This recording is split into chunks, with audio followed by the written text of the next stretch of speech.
Hey guys, how's it going? So today actually we're going to be looking at Facebook recommendation systems. So Facebook essentially uses recommendation systems across their services. This include feed, Instagram, this include groups, this include marketplace. So I really got motivated to create this video because I was really mind blown by how quick Facebook like make their recommendation systems. I'm thinking of it from their scale, right? Like they have like something like billion of users and their daily active users is very high.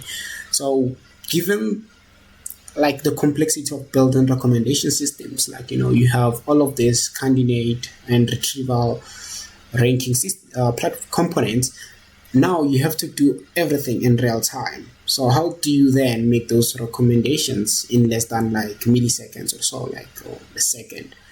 So I really got motivated by that. So I thought maybe I should walk you guys through their architectures and all the smart techniques that they've used, everything and everything in between.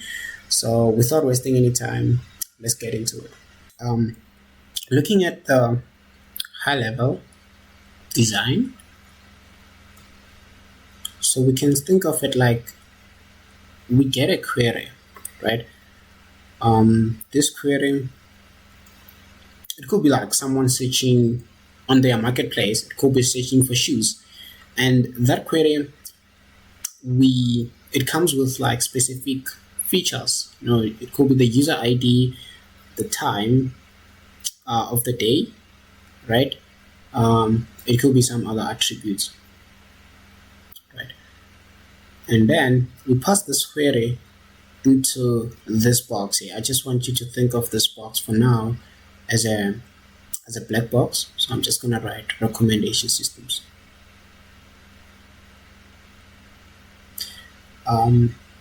What do we output from this? We ranked items. So all the like I said, this query was associated with shoes. So you can think of like we rank all the relevant shoes that are related to this query. Okay, right? So exploring this black box that I spoke about, I'm gonna go into much detail, which is I'm just gonna write detailed view. So in this black box, we have what we call a candidate generator, right? So I'm gonna cover everything in more detail. We have what we call candidate generator. So you can also is also known as a retrieval stage. Okay, so can think of like we have some sort of like an items here. Can call it item store.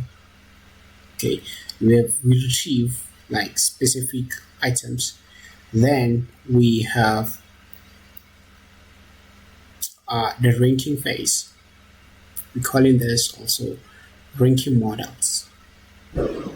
Okay, ranking models usually goes hand in hand with the feature store because we want to enrich all the items that we got from the candidate. Okay, so we have a feature store here. Okay, another component that we can have is the business logic, right? So by the business logic, what I mean is that, let's say for example we want to rank specific for the specific Instagram post, right? But then we don't want to we want to filter like misinformation, right? Like spam, something like that, right? So this business logic does that for us. So we filter content not good for the end user. So that's what this business logic is for. Okay. Then the final step is all the rank post, um, like in the marketplace perspective. You can think of like these are the search SKUs and they are ranked accordingly to how relevant they are to the search, right? and we have impression log to see which item the user clicked on. Okay, so we actually record, we evaluate. This is called also online evaluating our model. So like we evaluate the system as the user interact with stuff, and we see how we were able to rank them. Whatever we ranked, was that accurate enough? Okay. This is still our query. Okay. So Facebook essentially has to make all of this, everything that we explained, like it has to take less than 1 second of latency, even milliseconds, right? So this is like the high end of it. So, and please keep in mind that Instagram alone, so it has to extract 65 billion of features, and it has to make 90 million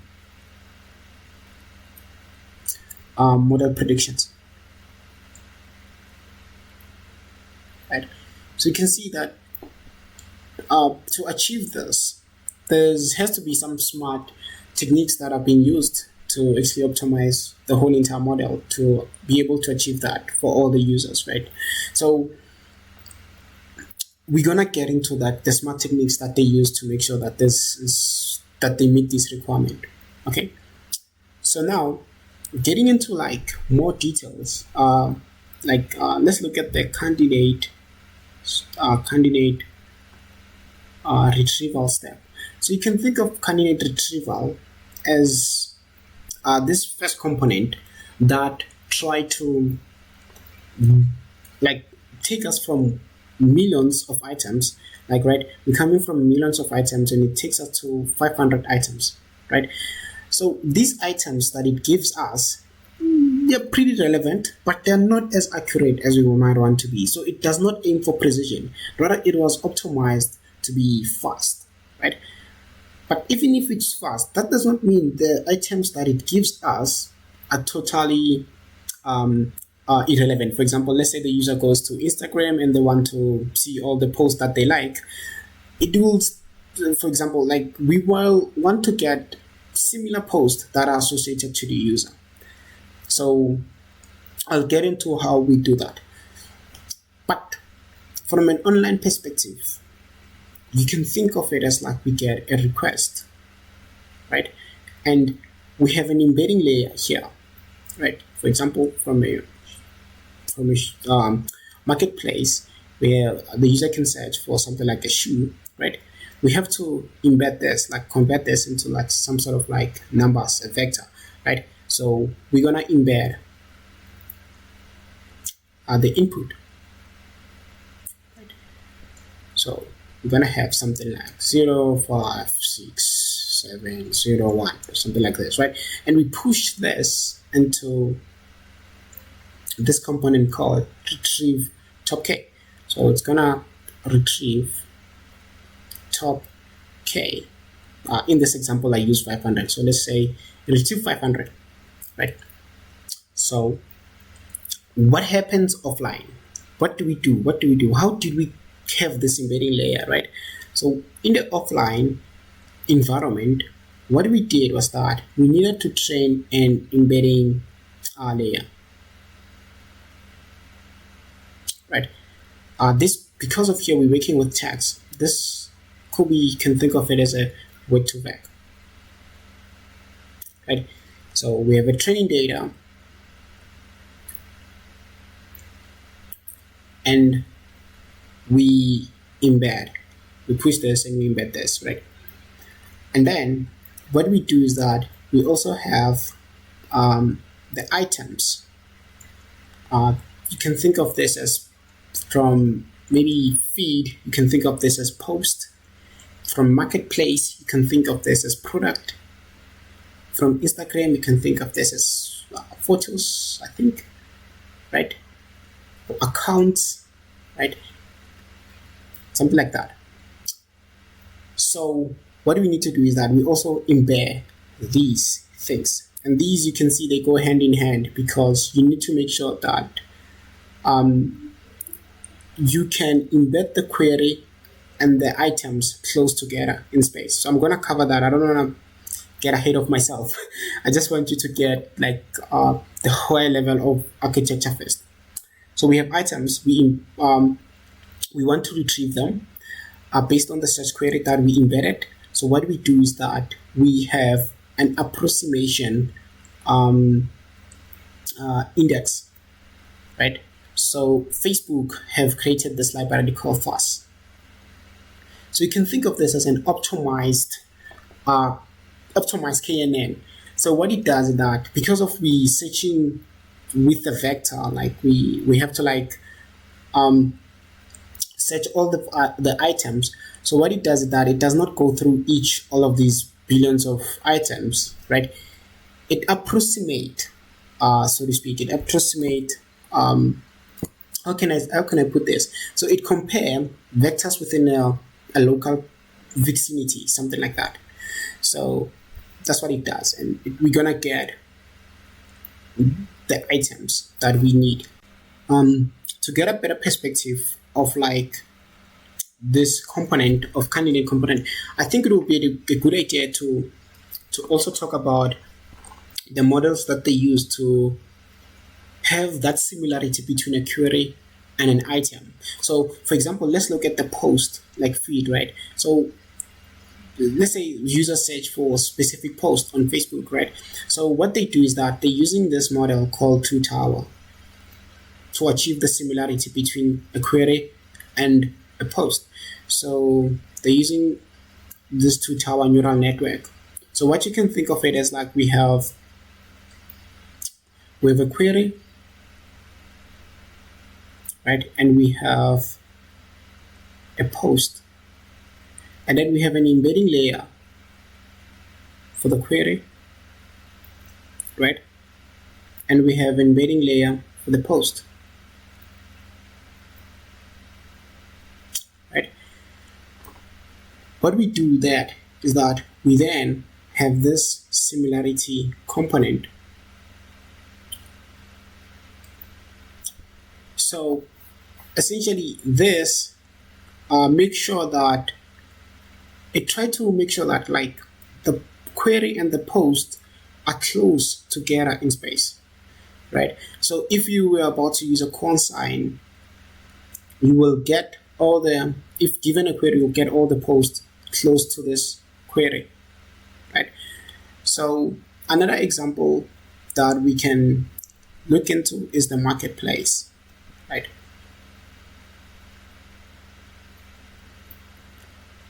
So in the marketplace, you can think of like we have a bucket like S3 whereby we store all the images, S3 bucket, right?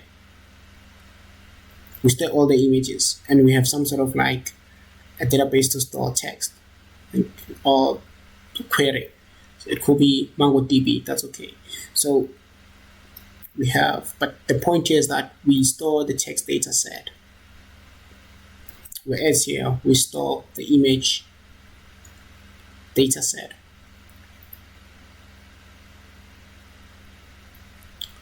Right? We push these images into a neural network. So they did mention that actually they don't have to like train this from scratch, but rather they use ResNet 50. And what they did was that they had to use a transfer learning to get a feature. So you can think of this as like a CNN that is going to extract the features, right? Extract the features, then we convert these features into a vector. This is like vector, something like that. Okay, then here for the text, they use word embedding to embed the query, right? Then the final step, what is it, is that they then push all of these things close together. The associated, so all the query associated with specific images are close together in space. So you can think of this as like we push them to be close together. And the exciting part is that they don't have to use complex model. That's the thing that I also mentioned, that they don't need to use like cutting edge model like clip. They're using like all of these simple like techniques, and also thinking about also like the expensive of like some of the state of the art models that are being used today. They might not be quite adequate to use in production, hence like they're still using these models which are efficient. They can still get the job done, but the point is that here we end up with embedding, right? The subsequent steps, those are like to do with retrieval, which we're gonna get into more detail and how we enrich those features. Okay, so I just want to get into some of the optimization that they did on the features. So I want to talk about the features, right, and how they handle things like sparse features, right? And I kept on using the term query, but not all the services or the component like Instagram stuff like that, they use the query, like, right? So what is the query in that sense, right? Like from Instagram perspective or something like that, right? So that's what I want to get into, and how they were able to handle all of this stuff. So the first one is the retrieval pipeline for Instagram, which is actually account forecast.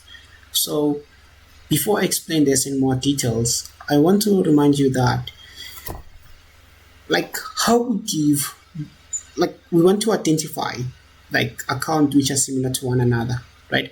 So it's a similar thing with weight to work. So what we do with weight to work is that we want weight to be similar to one another, like to be close in space, right? So we use this technique called CBOW, right? Or skip grab.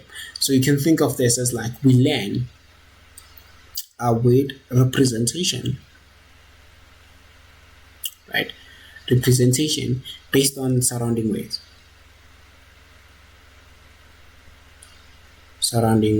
So this statement is quite important. So this is what they did. They developed what is called IG to VEC. So because of this, what they did was to say, okay, we're gonna treat account IDs user interact with as a sequence of weight. So essentially IG to VEC, they treat account ID user interact with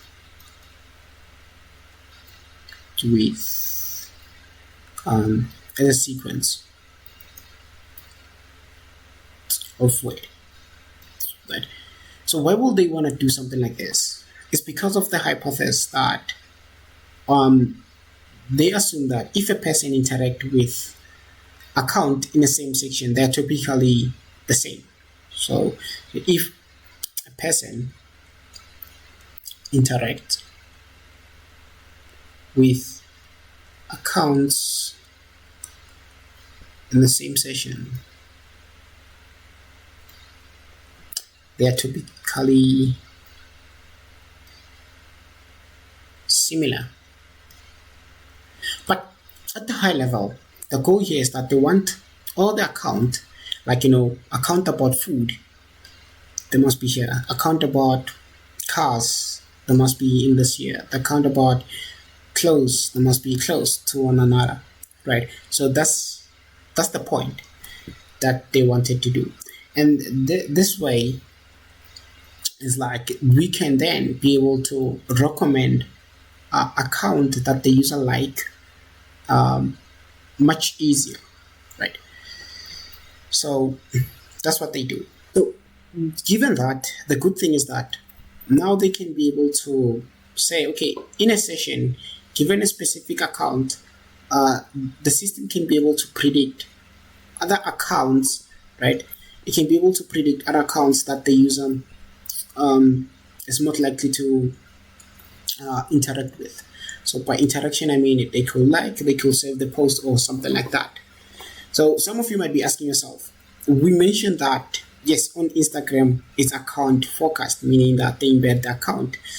Why are they not like using post to themselves? Why are they not using like the post that the user post? Like it could be a user posted about coffee. Why are they not using this? And they said that they chose account because they believe that account are typically similar. So meaning that someone can post about coffee, someone can post about cars, and someone can post about hair salon or something like that. And I'm making this up. I'm thinking that also adding on top of like the typical similarity that they mentioned, I'm also thinking that if they use the media at this stage, because here, don't forget, we're still on the candidate retrieval. If they use the media, then you can tell about the level of granularity. For instance, one account could be having, could be posting about houses, could be posting about cars, could be posting about anything. So the goal is not to be to get like specific thing on the stage. It's rather like to retrieve things at the high level which might interest the user or come that might interest the user or something like that. So I think that's another thing that I think they might have concluded, because we still have a ranking stage. Then we can actually try to go for specific post in the ranking. So that's why maybe in the candidate they chose to go with. I might be wrong on this, but that's my initial thought. Embeddings are quite hard to evaluate. So what they did was that, okay, for to evaluate a model, to evaluate the embeddings, right? They had to uh, train a classifier, right, to predict the topic of each embedding of embeddings. So this way,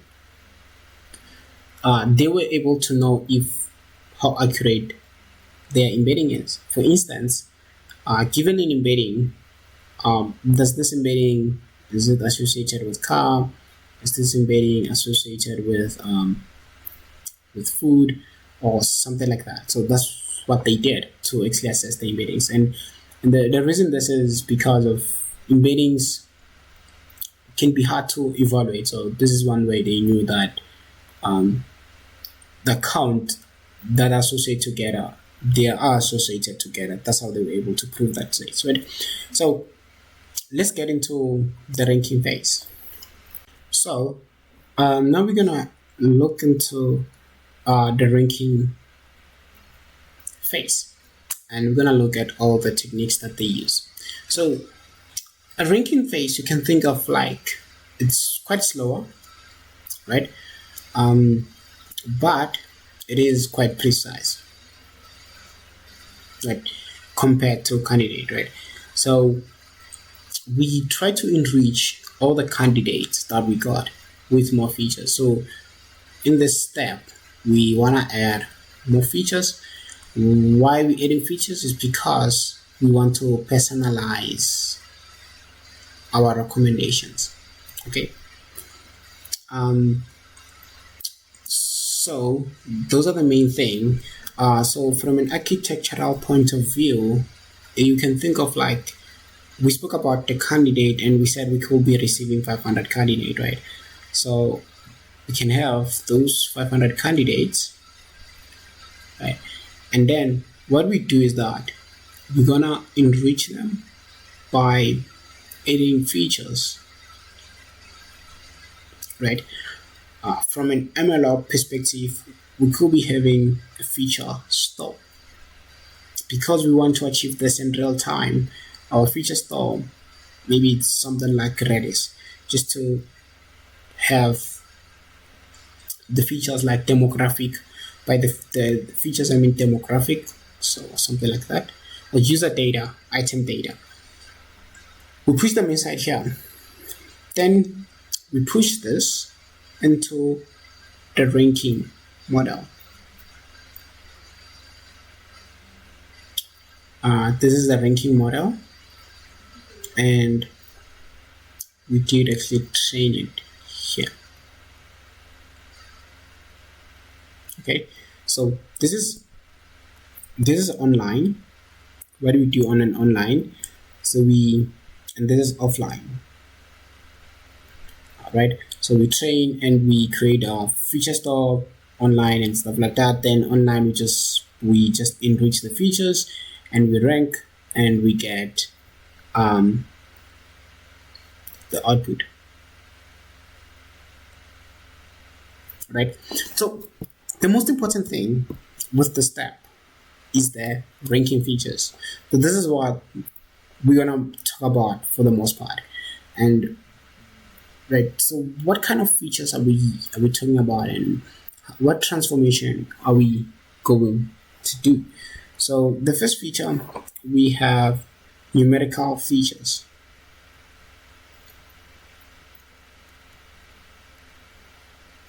So we can think of this as like number of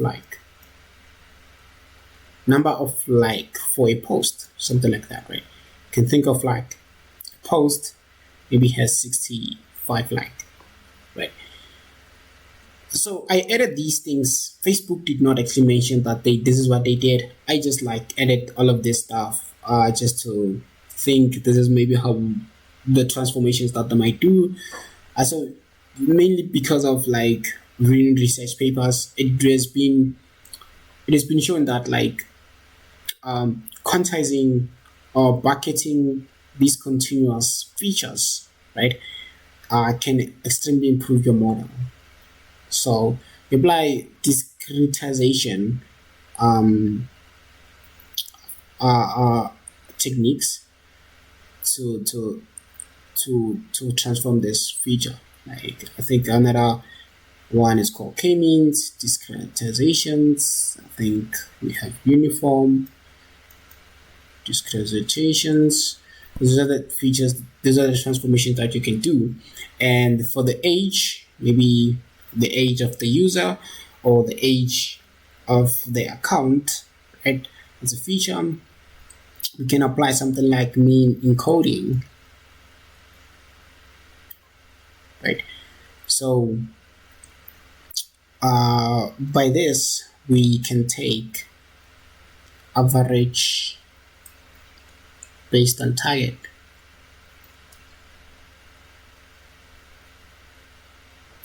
So that's that. So the reason we also do this is because if we apply something like one hot encoding, can take more columns and can create sparsity. So we don't want that. So we try to avoid, maybe we don't want to use one hot encoding in this case, right? So the certain features that we produce in real time, right? So these features could be something like number of posts a user interacted with, of posts a user interacted with in the last 30 minutes a session, right? So these are the type of features that we might want to use something like Kafka and Flink to produce them, right? We also have content embeddings. Okay, so we can now look at also the categorical features. So these are like features which are sparse to some extent. For instance, we can have the device type, right? So this one is okay. We can one hot encode because how many devices are there? There's like few, right? So I don't think it will hurt us that much. Like something like gender, it's okay. We have country. So we can also use techniques such as cross feature. We can use cross feature techniques if using a linear model. Okay. One of the challenges that um, with like continuous categorical features is that we tend to face sparsity. And for instance, um, let's say we have like post ID, right? When I pass post ID, how many posts are there on Facebook, right? There's like probably billion, right? Like there's just a lot of posts, right?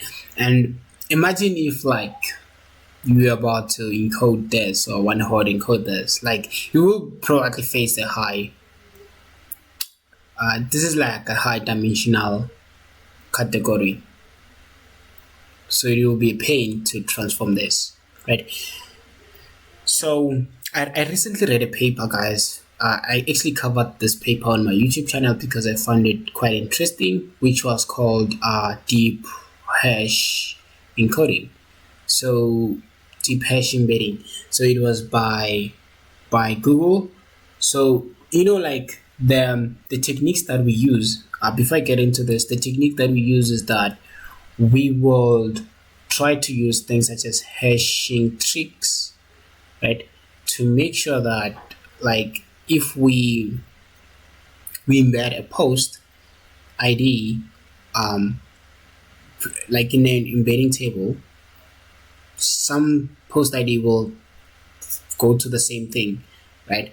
So this way we get to reduce our embedding tables. Also, Facebook did mention that the embedding, it's very, very memory intensive. So that's why I want to get into too much detail about this part here.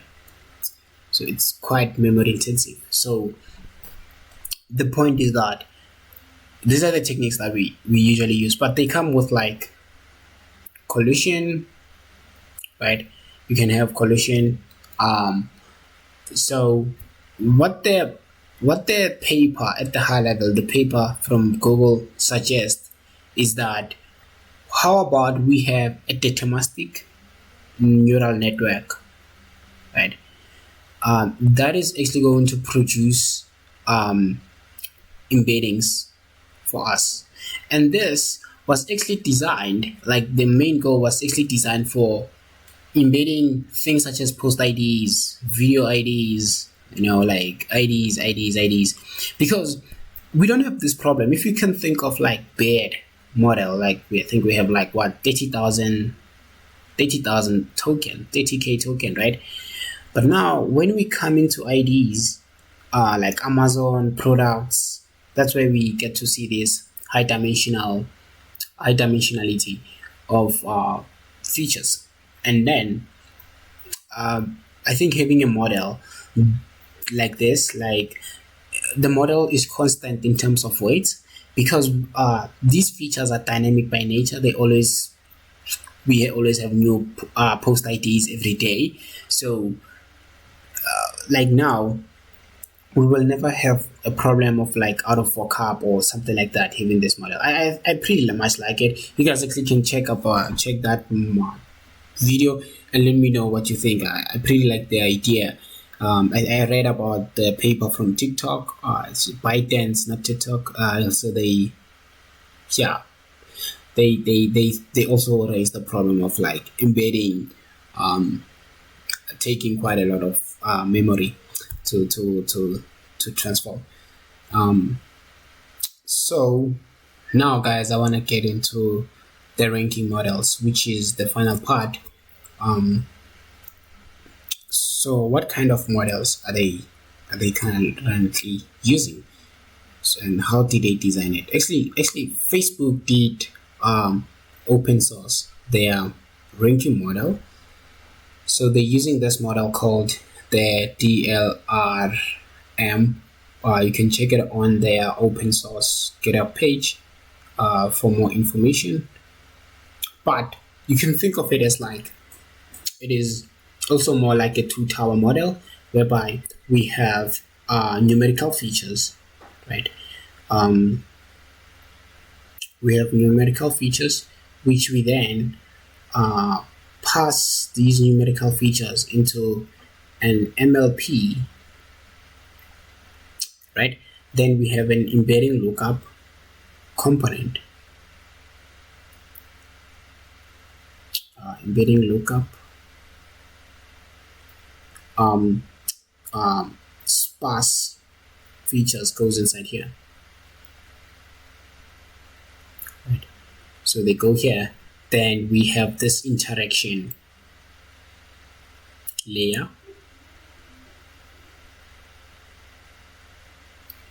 We make predictions.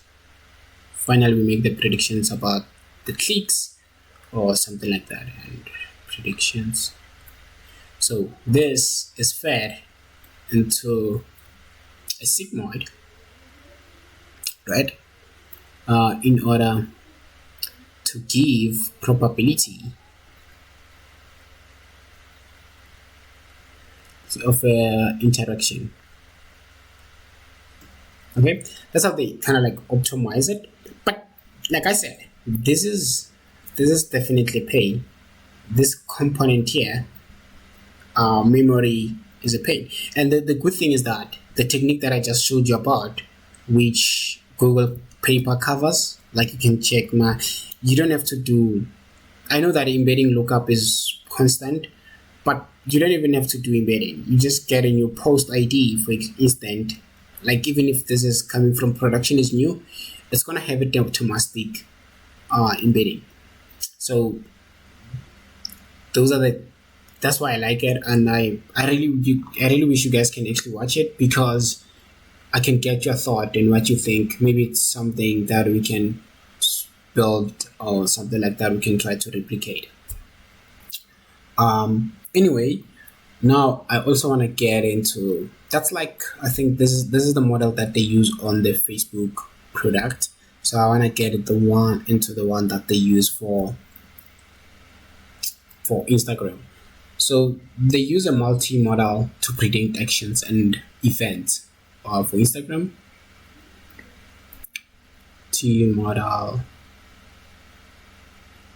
Model to predict actions and events. So what they have is that they have a set of features. So for instance, they have an image, they have authors, they have viewers, right? And these viewers also have like an embedding layer, and we have the interaction layer.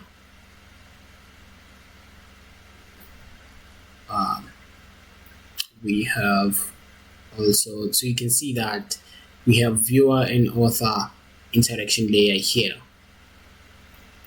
right? So that you can see the user that follow a specific account.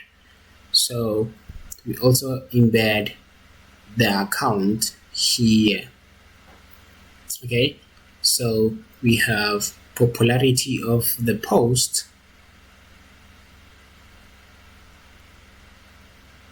So these type of like layers, there was intuition behind them as they were building them. So I think it had to do with trial and error as they were trying a lot of features, or what works and what does not work, what determines if a user is going to like this, right? Something like that. And they also have a multi-class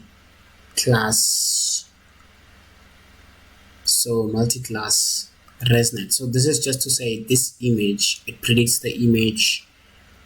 I think it classified the image, right? So yeah, I mean, the interaction of the user is being passed, and they have this shared MLP. So this shared MLP component, which all of these things will just go inside there. Okay, and they predict all of these actions that the user is gonna do. Action 1, action 2, whether the user is going to click and like. And that's why I feel like that's what makes Facebook recommendation system to be robust. I feel like they also cater them to specific, they are quite specific. For example, like you're predicting like a specific action if the user is going to save a post or something like that, right? So, and being able to optimize them to do something like this, they become more efficient, right? So, yeah, I think that's that.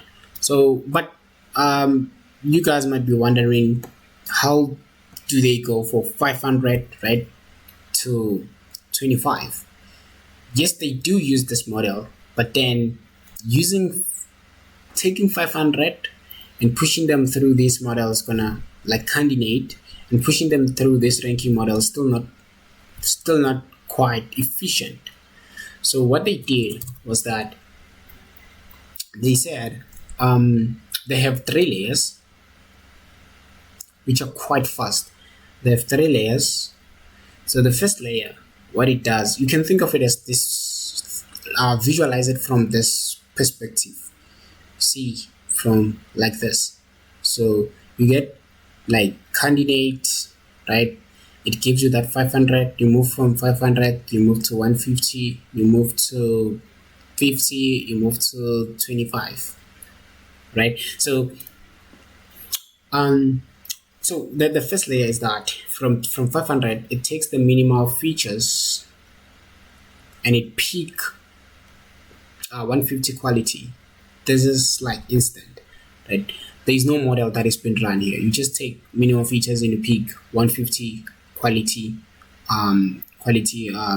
predictions, right? Then what you do on step 2 is that you use a very lightweight model to use a lightweight model with dense features, right, to go from 150 to 50. Right? Then the final third, you're not only using the dense features, but you're also using the sparse features with a very deep model.